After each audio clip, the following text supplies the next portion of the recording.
everyone. I'm very sorry that I didn't do a review last week. But life's been a little hectic and I was very tired. So I just watched last week's episode and then this week's double review. If you were watching my stuff last season, you know I did that on occasion when I kind of I didn't have time, so I ended up watching them and then put them together. So that's what this is. Okay. The first one was Ancient History. That was the name of the episode. It was a pretty good episode actually. I was confused because in the beginning of the episode, like the first scene is of a man, like there's a motorcycle that he was on, and he's like the visual is of him. He's near like this pole, and he has blood coming out of his face, and like he's clearly knocked out, unconscious, dead, whatever. But for a moment, I was like, "Is that Sherlock?" Because like I don't want to say his form looked like him, but like at the angle, it almost looked like him. So I was like, "What is going on?" But it turned out with him. It was someone totally different, which is a good thing because I freak out moment there. And then so it flashes to Watson. She's out with a friend of hers. They're in like this little marketplace where you get little different trinkets and stuff, and she gets a platypus skull for Sherlock. And her friend Jen is like, um, she's like that's kind of weird or whatever. It's like, and Watson's like, well, he's he's into odd things like that, and Jen's like, with the name like Sherlock, I'm sure he's into all kinds of things. And it's kind of funny because so she bought the platypus skull for him because she was telling her friend about how Sherlock was bored because they haven't had any cases lately. He's been to like stimulate his mind. He's been looking to old cold cases from NYPD, and so I thought that was kind of funny. And so her friend asked her to look into this mortifying situation that she had like a year ago in this bar. She ended up having a one night stand with this guy, and she was like pleading with Joan to like look into it, have her and Sherlock look into it, and because she really wants to meet this guy again. But they didn't exchange information, but she only knew him as Tony. He didn't give no name. He was apparently a reporter or something. And so I'm going to go ahead and tell this because it was hilarious. Like, because they even told it, like, not even, I think it was like halfway through the episode, they revealed that it was Sherlock, who her friend had been with, like, a year ago. It was, like, right when Joan and Sherlock had met, and she started to be his sober companion. And so he's like, I used to follow you to see what you're about because we didn't have this bond, we didn't have this trust before. And Joan was so pissed when she found out because she had got some tapes from because when she brought the subject to Sherlock, he's like, no, I'm not gonna let you do that. He was like, I'm not gonna do that. That's not a real case. And the reason why he was trying to make her not, get into it was because he knew he was the one who her friend was looking for, but he had given her a false identity and everything.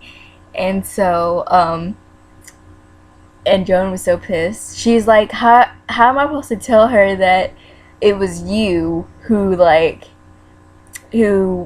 tricked her and ended up having sex with her, And so in the end, Watson goes to talk to Jen about it, and it ends up being that Sherlock went to her and like he apologized about it because he didn't want anything to come between Joan and Jen because they're friends. He would hate to be the person who did that to him. And so, but it's funny because Watson, she's gotten really good at like noticing, like observing people. Um, and so she's like, because Jen is like trying to be less obvious about the fact that she slept with Sherlock again. She's like, I think I finally got him out of my system. And Joan is like, what? Joan's like, you slept with him again, didn't you? And Jen's like, this is what I get for having a detective for my best friend. And that was hilarious. So that was kind of that was a big part of that episode. And then let's see. And then but then this is the case. The case was a part of what the opening scene was, where Sherlock, not Sherlock, who I thought was Sherlock. I don't know why. I guess I don't know. Things like that kind of freak me out because, like, I mean, last season was crazy. So this season, any kind of inkling that something bad is about to happen, I'm on my toes about it. So the guy who we saw who was clearly dead, he got in a motorcycle accident or something. Turns out he was an assassin. Previously, because he used to live in Russia, and well, no, technically it's Poland. I think that's where he came from. He came from Poland, because Sherlock, there was this old case.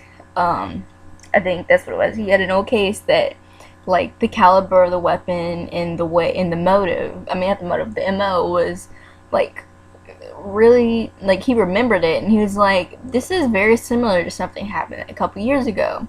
And so he went in, and he was very insistent, because Watson was like, "It's not, it has nothing to do with anybody else."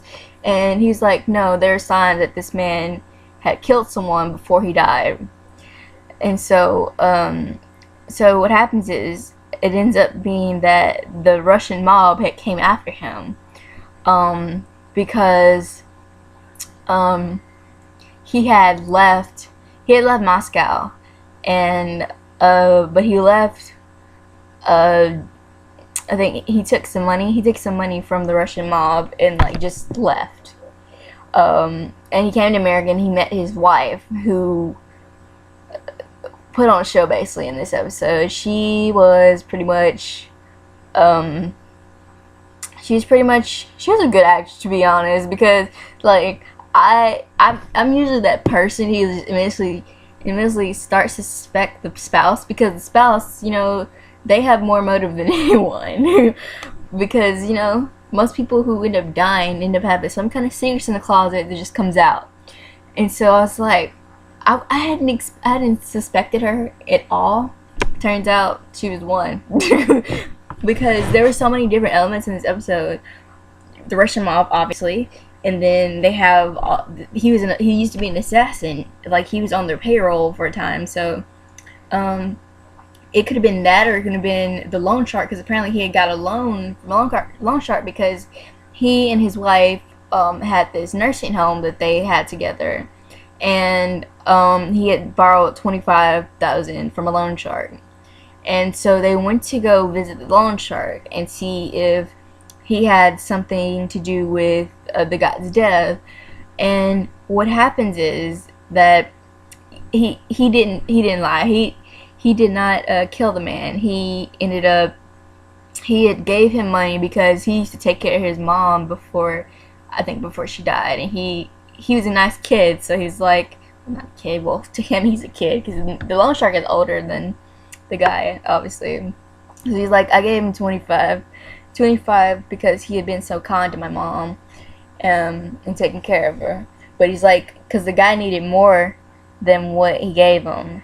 So but he gave him enough to, like, at least get to keep the place for a little bit. It wasn't going to do much, but it was going to kind of get him on the way, I guess. And so, and then what is it called? Then, well, actually, before they went to see the long shark, they were looking for this man who they thought either died, like he was the hit. He was the hit that the assassin was supposed to, kill, but he ended up being alive. He was in a freaking hotel from like across the way from where they were looking, because they were looking at cement, because the guy's truck, because they had looked at some camera footage, and the guy's truck was there, and so Watson thought he had been buried under some fresh cement, because the cement was fresh, because it was darker than the other one that apparently had dried already. And so, but then Sherlock's like, no, he's in that motel. So they went to the motel, and he's in there alive with a stripper. Well, not a stripper, a prostitute. Sorry. Whoops. And so the guy gave him. Well, he told him how the guy gave him the 25,000, and I had knew, like, because before they left, so Holmes and Watson, they like interrogated him for information about, because it looked like, because on the camera, he had a fight with the assassin who had died, and so they're asking about, like, what happened, he's dead, and you're alive clearly, and you have his money, and he's like, it ain't, his money wasn't gonna do much, but I ain't gonna say no to 25,000. I can have a weekend of fun or something like that. And so and then Charlotte takes the money, and the dude's like, what? That is my money. He's like, no, that's Leo. That's the Leo, which was the cover name for the assassin. Like, he had two names. He has the name that he was known for when he was still in Poland and Russia, and then he had the name that he changed his name to, which is, I think it was Leo, or it might be vice versa. I can't remember right now. Even though I just finished watching the episode. Good lord. And then so Charlie takes the money because he thinks there's something wrong with it, which, like, when I looked at it, like, because they show the money, it looks pretty fake to me. Like, it doesn't look like real money to me, but apparently it was. I was thinking it was counterfeit, but it wasn't counterfeit. It was money that had went out of the cycle. After a while, the money becomes no good, and this is how they tracked down the loan shark, because the money had been flagged, and so they had some suspects because that was from an old robbery that happened, and whenever robberies happen and they don't, when the money doesn't come up, they have to flag those bills just in case someone tries to use it. And so the loan shark, was the person who had been suspicious, who had been on the list of suspicious people who might have had the money, because some of the people got locked up, but a certain amount of the money was uncovered. And so that's how they found the guy. He had, like, bruising on his arm, and they thought he was the one who killed the assassin, but like I said, he didn't. He was can't talk right now. He was just basically just giving him some money or whatever. But after that, the Russian mob came in and wanted to know what he knew about Leo, like, but they already knew they already knew what he knew. So basically they like heard him for nothing, pretty much. So then what it comes down to in this episode is the wife, who Sherlock, he didn't put it together for a while until they saw, because there was this other person who was in the mob who they figured they thought was the person who did it, and so they went to visit him, and his wife was there, and she like let him in, and they were like, because he was saying how he couldn't have been the one who killed the guy because he was in the hospital, and he showed him his leg. His leg had like a big white bandage on it, and like there's blood, like that, it's visible blood, but it looked like it was bleeding again. Turns out someone had tied it with the tortnic. That obviously people should know what a tortnic is, but it's basically, it helps you stop the blood flow. The dude had been stabbed, and so what happens is he was stabbed by Leo because he was the one who got called up because the wife called in the hit for her husband because he was about to divorce her ass because she was because the it wasn't because the nursing home was going under. It was because he found a secret about hers that he had known about when he married her. Before she came to America, she did films. When I say films, I don't mean like Hollywood films. I mean she did some pornographic things. So she did that in order to get to America, basically. And so he couldn't forgive her for that, even though it was something she I wouldn't say she regretted. She said she didn't regret it. It was something she just had to do to get out of Russia. And so but she called in the hit. But when her husband, what happened was how he got in the motorcycle accident. He was on the motorcycle. He was getting away from the other man, the one who there was another person who she had called up to get a hit. They all worked for the Russian mob. The man had got knocked over. He like got shot or something. I can't remember what they said, but so the guy on a motorcycle, he was running away, and his wife was there. She picked up the gun from the other guy and shot him. Well, he didn't. She didn't hit him. She hit like around him to the point that he ended up being knocked into this other car, which killed the woman and himself. Which pretty much, she was just pissed. Basically, the woman was pissed. She's like, he's gonna leave me with nothing. After all we put into that nursing home together, I would have nothing. And so it was but he had killed someone like before he died. He had killed. They even uncovered that in the episode. They found when they went back to the crime scene, like it was like a lot of the crime unit, they found a body there, and the man who he had killed, he had strangled.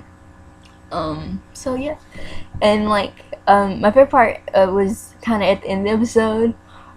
So after, because this is when Watson and her friend met up again, and she told her how Sherlock had apologized and stuff. So when Watson came home, she was like, she tried to get Sherlock basically. She was like, I just came back from hanging out with Jen, and she was like,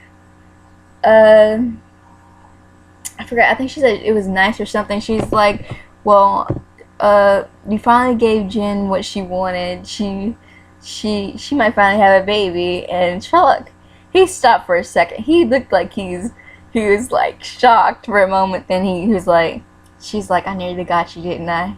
Because she was ovulating, and I was like, I just started laughing so hard because that was funny. So yeah.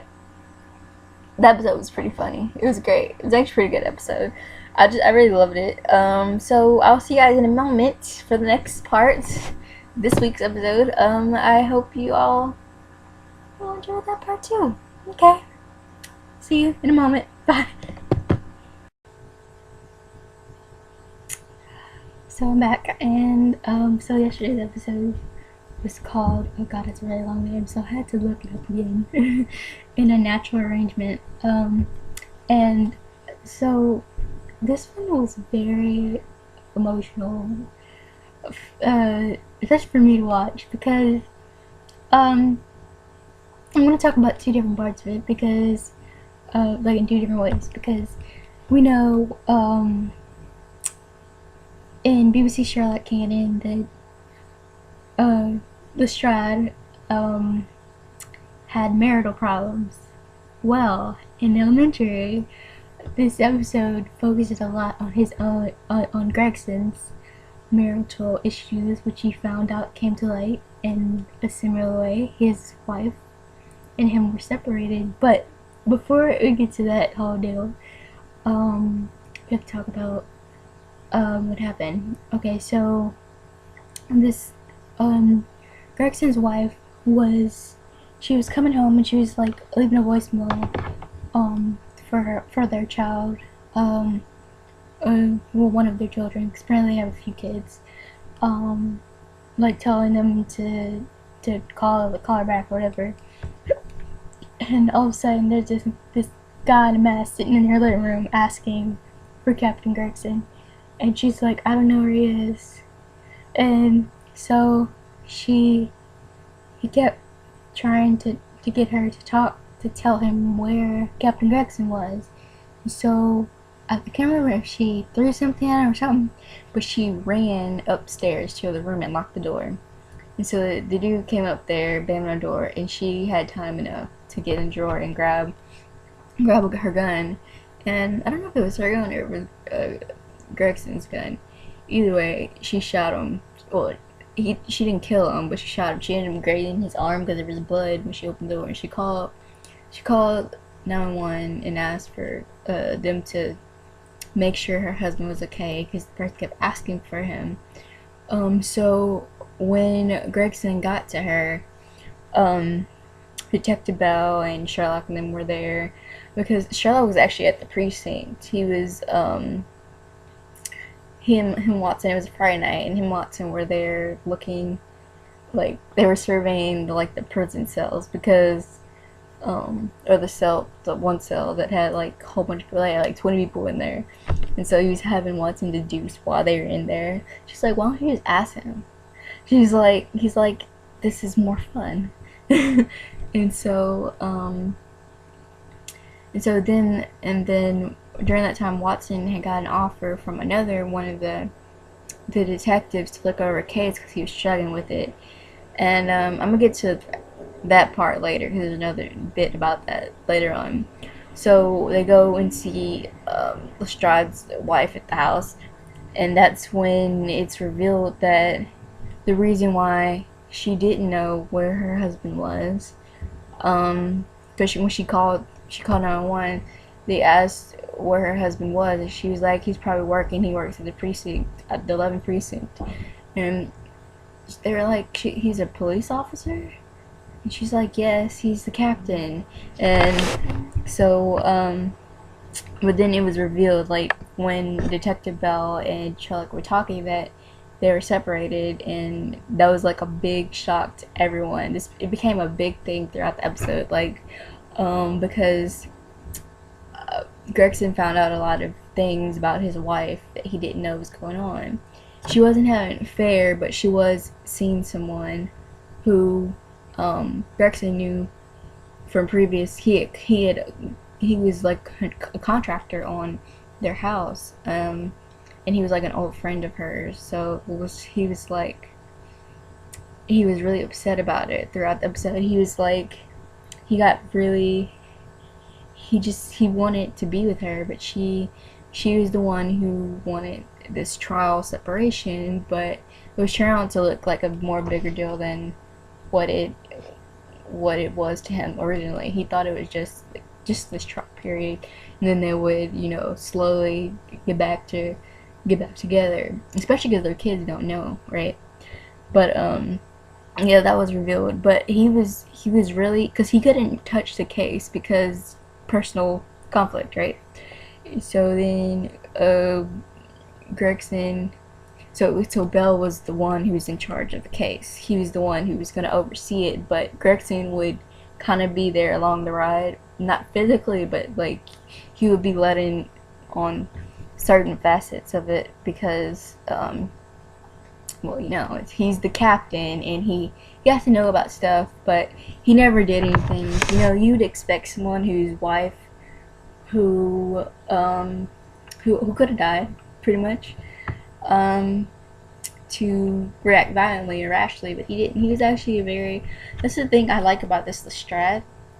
Even though most of the Lestrades are pretty, solid, and they're not overly emotional, but it's not a bad thing, and I like it a lot compared to like other shows where or other scenarios where the cop gets hothead because they're emotionally involved, which Gregson definitely was. Like he just really wanted everything to go back to happier times, but it was kind of hard for him. And throughout the investigation, they got they kept getting kind of close to who it was who was after. First, they were after Gregson, and then they didn't think it was gonna happen again. Like they didn't think there was gonna be another violent attack. And then this other man ended up dying, like getting shot in his home, and he ended up being someone from the forces. And so he had came home. I think it's like 3 months or something. He just came home from a tour in Afghanistan. So they went to tell the mom and ask her if he had any enemies or whatever. So they had found some like stab wounds on him, but she didn't really know anything about it. But there's a name that popped up, that it was the sergeant that was above him. I think it was sergeant, lieutenant, one of those. See, I can't remember which one it was, but he was actually the dog walker in Captain Lestrade's Captain Gregson, sorry, Captain Gregson's neighborhood, who would like walk by, and he was the one who found out about the blue truck that who belonged to the man who was dating Lestrade's wife. So yeah, so they realized that he probably was in danger and might have died. So when Detective Bell had called him and told him that, because he was visiting his wife, and that's when they had just had that big argument about their relationship. And so then he walked out, and he was like, and then Bell called him and told him that the man could be in danger. So when they got to the house, the man was dead. Like he had been shot. And so they found that he had a link between Gregson and the other army man who had died, because these two knew each other, not Gregson, but the two military men knew each other. And then there was another one that came to the fold, who was she was an archaeologist, and the archaeologist, she had been over there during the tour to look at some artifacts that had been found, and prize artifacts had been found that could probably mill up to like a whole bunch of money. So then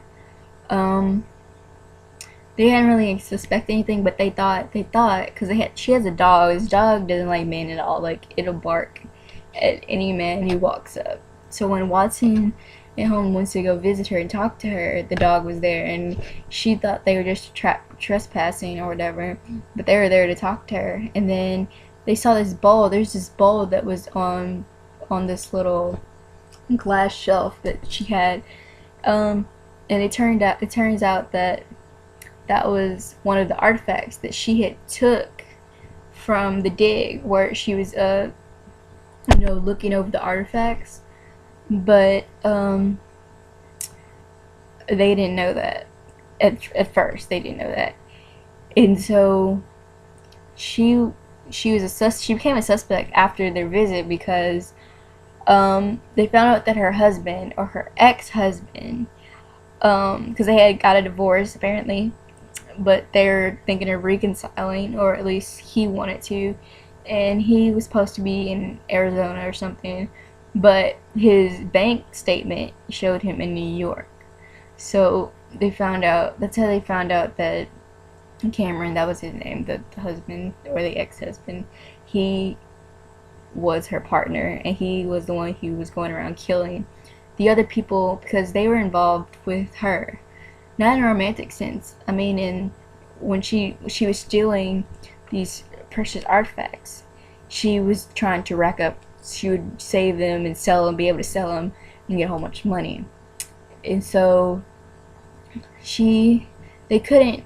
The only way they would be able to catch her is having evidence. And so when they went back to arrest her or get the bowl, it was gone. And Watson Holmes, like, it was there, she must have moved it. But when they made a sweep of the place, it wasn't there anymore. And that's when they connected that the person who was coming in and out of her house was someone who the dog was familiar with. The dog would bark at any man that was a stranger to him or whatever.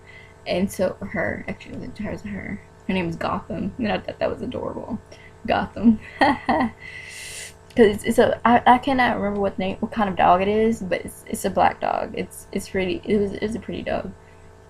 And so she ended up going to jail for that, and her husband ended up confessing to all of it once they told him that his blood would be able to be matched to the crime scene in the beginning episode when Gregson's wife, had shot the guy who had grazed him through the door, because she had shot the door like 4 times, and they ended up hitting him that one time, and so the woman ended up going to jail because she pretty much was accessory to murder, and plus the thievery, robbing, whatever have you. And then another part of this, besides Gregson and his wife, I have to tell you about this other part. At the end of the case, after the case is wrapped up, before it's wrapped up, Gregson, Sherlock had stopped because they got into a part of they got to a standstill in the investigation, and so everyone was leaving his office, and Gregson looked really sad. Like, it made me sad looking at him. And Sherlock, he hadn't left. He was like, "You were looking at me." He's like, "Well, yeah, you were in my face. I was supposed to be looking at you." It's like, "No, you looked at me like 3 different times." He's like, "Is there something you want, Captain Gregson?" And Gregson was like, yeah, I've been thinking about it, and I decided not to do it, or not ask you about it." And I was gonna ask him to look into the contractor for him, the one who his wife is kind of dating. And so, what happens is that they don't, that he decided not to. That's what he basically told him. But in Sherlock, he looked into him anyway, and was like, he told him, like, this dude's clean, basically. And then it's a funny little part. He's like, because Gregson tells Sherlock, he's like, "I don't think me and my wife are gonna make it." And so Sherlock, when he's leaving, he's like, "If you need anyone to talk to," I knew he wasn't gonna say you can talk to me, because he's just not that kind of person. But he said, if you need someone to talk to, I'll make Watson available to you." That was funny. But it's a nice gesture for him to, want Gregson to be okay. So a thing that happened to close up, well, not really close up, it pretty much opened the doors for more scenes with Gregson and his wife, is that he went to the house, and he brought Gotham, the dog, right? Because the dog doesn't have an owner anymore, right? And he basically gave her to his wife, and is like, "It doesn't really like strange men." But she really liked the dog, and it was funny. She's like, "Oh, she doesn't like strange men." And it was adorable. He's like, "I'm not throwing in the towel. I'm just gonna give you your space to do whatever you need to, and during that time, I'm gonna work on what I can do to be better for you, because you deserve better than what I've been giving to you." And I thought that was really sweet, and I do hope they make it, even though, because it makes me sad, because Gregson, I really like Gregson, I do. He's like, he doesn't annoy me as much as well, never mind. I was thinking of Mycroft, because in the next episode, Mycroft's coming back, which is kind of funny, actually. Mycroft's coming to New York, which is kind of funny. Oh, and then Watson, because the case, remember, the detective gave Watson a case to look over, just her, because he didn't want Sherlock to look over, but Sherlock ended up looking over it anyway. Like, he found her case file, the case file that the detective had given her, and he emailed him and gave him the he solved the case. And Watson was pissed because she was like, this is my case to solve, and so he was like, you can solve it, but he's like, you can solve it anyway. He's like, but it was mine to solve, and you solved it on your own. And she was so upset. So to remedy that situation, he at the end he gave her this trunk that came from the attic, and it has like all his old cases that he could not solve. Like he just completely couldn't do it. So again, this was his remedy to it. He was like, next time you want some solo case time, then have at him, because I can't do them anymore. Like, I can't touch them anymore. I've exhausted my, he's exhausted his mind with those cases, and he just can't solve them. And that was his way. It's like, even though I can solve them, maybe you can. Because he has faith in her, and I thought that was really nice. So at the end of the episode, like at the very end, the last scene is of Watson opening up the trunk and Sherlock's in the doorway looking at her. And I was like, oh, Sherlock. Because it was really nice. And I just really enjoyed that episode. That was really amazing. And, yeah. So, Nightcrawler will be in next week's episode. And I really hope I will be able to do a review on time. Because I think I should. I've been working all week, and I was just very tired last week, but I did get to watch the episode on time, which is great. Well, kind of on time, but it's the day afterward. But, yep. I hope you all have a wonderful day. Oh, and, there's this one last thing I need to talk about, even though I should have talked about it last week if I did my damn review on time. Like, season 3 dates revealed. I'm so excited. Because it's coming in January, and I'm so excited. If I had, I don't think I have it on here, because like the dates they show, it's on the PBS website, the Masterpiece. I could look it up real quick. Hold on a second. Let me see.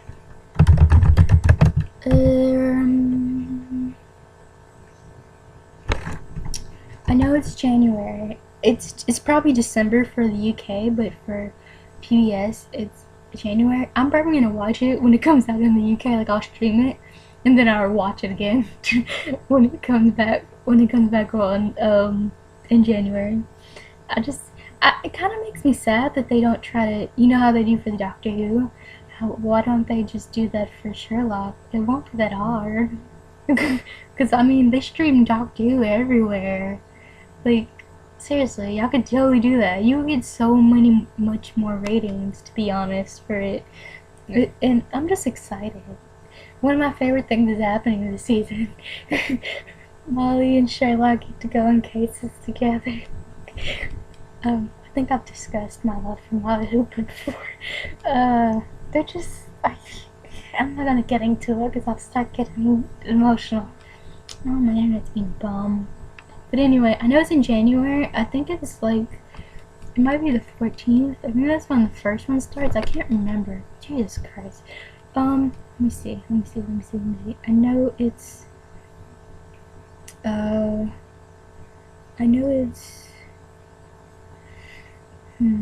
let's see if I can find it. I know for sure it's,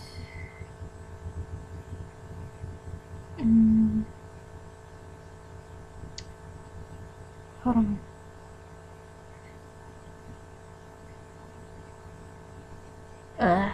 Again, it might take me a minute.